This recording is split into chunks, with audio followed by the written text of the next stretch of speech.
जनता के लिए जो आवाज उठी, आखिर ये आवाज कहाँ तक जाएगी?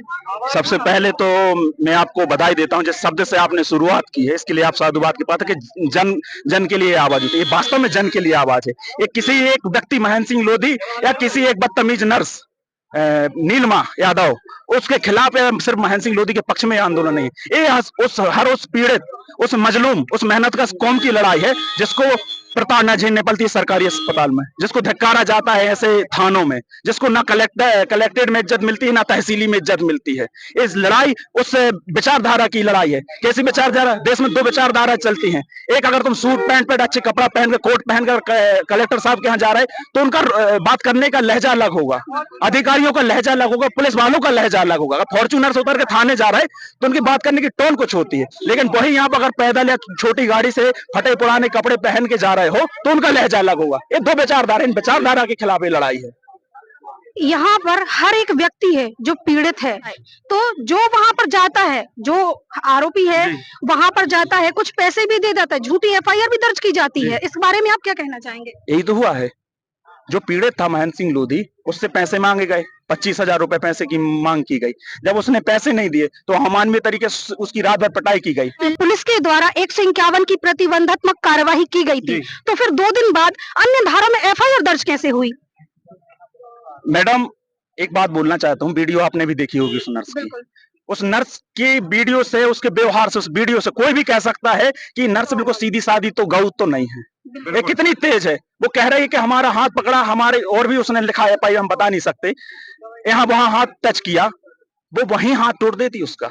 इतनी तेज है वो। लेकिन उसको 2 दिन बाद होश आ रहा है। वो कह रही महेंद्र सिंह लोधी से मुझे डर लगता है, एफआईआर में लिखा है। ऐसे महेंद्र लोधी होंगे जो प्रताड़ित होंगे आज तक, लेकिन उनकी आवाज उठाने के लिए ना तो यहाँ पर मीडिया खड़ी होती है। अभी बीते दिनों ले एक पत्रकार पर हमला किया गया था हटा विधायक के बेटे के द्वारा। उस टाइम उन्हीं पर SC/ST एक्ट में एफआईआर दर्ज की गई थी पुलिस के द्वारा। ये आम हो गया है हटा में, ये चीजें आम हो गई हैं। लगातार विधायक की तानाशाही चल रही है, गरीबों को, पत्रकारों को, इनको सताया जा रहा है। जब इनको पत्रकारों का डर नहीं है तो आप सोचो कि महेंद्र सिंह लोधी जैसे आम व्यक्तियों का इनको क्या डर होगा। ये साथ साथ हम ये नहीं कह रहे कि हर महिला में ऐसी होती है, लेकिन हर पुरुष भी ऐसा नहीं होता जिस नजर से पुरुषों को देखा जाता है। आज देश में कितनी घटनाएं घट रही हैं जहां पुरुष या तो आत्महत्या करने में मजबूर है या उसकी पत्नी ने उसको मरवा डाला। ये पत्नियां कैसी होती? इन्हीं नर्स जैसी होती हैं। वो पत्नियां सारी इन्हीं जैसी होती हैं जो पुरुष को प्रताड़ित करती हैं और उनको हत्या करवाती हैं, उनको मानने पर मजबूर कर देती हैं। आज जो आक्रोश आप लोगों में दिखा है चाहिए, और यह लड़ाई आप लोग की कहां तक जाने वाली है, यह भी बताएं। मैडम, ये शायद अभी लोगों को इस चीज समझ में नहीं आ रही होगी। यहाँ जो लोग खड़े हैं इनको एक चीज, इनको एहसास अभी भी नहीं हुई होगी। ये हमारे क्षेत्र के अर्थखेरा से है, यहाँ से दूर है। महेंद्र सिंह लोधी को नहीं पहचानते, ये आ गए। ये जितने भी यहाँ से, जितने भी आपको यहाँ लोग दिखेंगे, कोई महेंद्र सिंह लोधी से नहीं मिला अपना पैसा खर्च करके। ये बड़ी जीत है। ये दमोह में जो आज ये आंदोलन हुआ, मीडिया मुझे पता नहीं कैसा दिखाएगा इसको, पक्ष विपक्ष, नेता राजनेता इसको कैसे देखेंगे मुझे नहीं पता, लेकिन ये वास्तव में एक ऐतिहासिक आंदोलन है इस सदी में, जहां बड़े नेता के बिना, किसी बड़े नेता ने आह्वान नहीं किया इनको बुलाने का, वहां बिना कोई लाग लपेट के, अपना समय देकर, अपना संसाधन देके आज यहाँ आए। ये हम लोग की तो जीत यही हो गई। आज यहाँ इस जनता में जागरूकता आई है, उसी हम लोग को जीत मानते हैं हम तो। आप लोगों के द्वारा आंदोलन किया गया है, इसका उद्देश्य क्या है?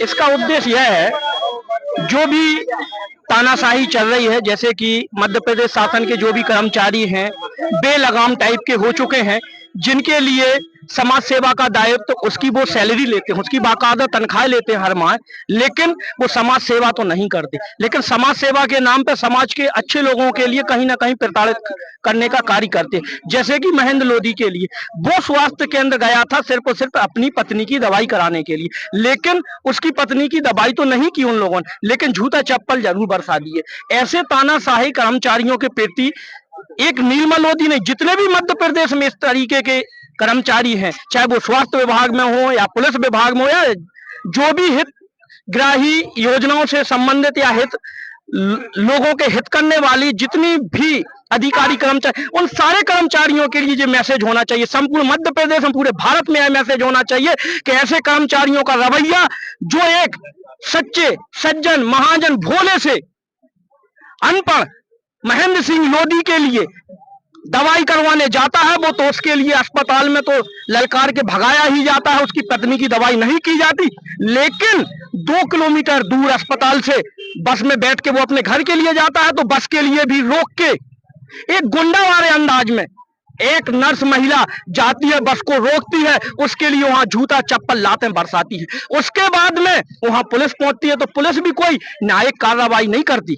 पुलिस वहां पहुंचने के बाद में सबसे पहले महेंद्र सिंह के लिए ही गिरफ्तार करती है, महेंद्र सिंह को गिरफ्तार करती है और तत्काल 2.5 डिग्री पूरी रात पूरा पुलिस थाना प्रभारी सहित सारे लोग उसके लिए इतना मारते हैं कि महेंद्र सिंह ये कहता था कि अगर मैं एक दिन और वहां रहता और भागता नहीं तो मेरी ये लोग जान ले लेते। तो जान बचाने की एक सच्चे व्यक्ति के लिए अगर वो दवा करवाने जाता है, तो अगर दवा तो नहीं मिलती अस्पताल में, उसके बाद में पुलिस भी उसके लिए जान से मारने का कार्य करती है। तो पुलिस ने इतना निंदनीय कार्य किया। और जैसे कि उसी दिन पुलिस को समझ में आया, नीलमा नर्स ने एक आवेदन दिया जिसमें उसके लिए पुलिस ने के लिए समझ में आया कि 151 की कार्रवाई बनती है। 151 की कार्रवाई बनती है, 151 की कार्रवाई करके उसको जेल भेज दिया जाता है।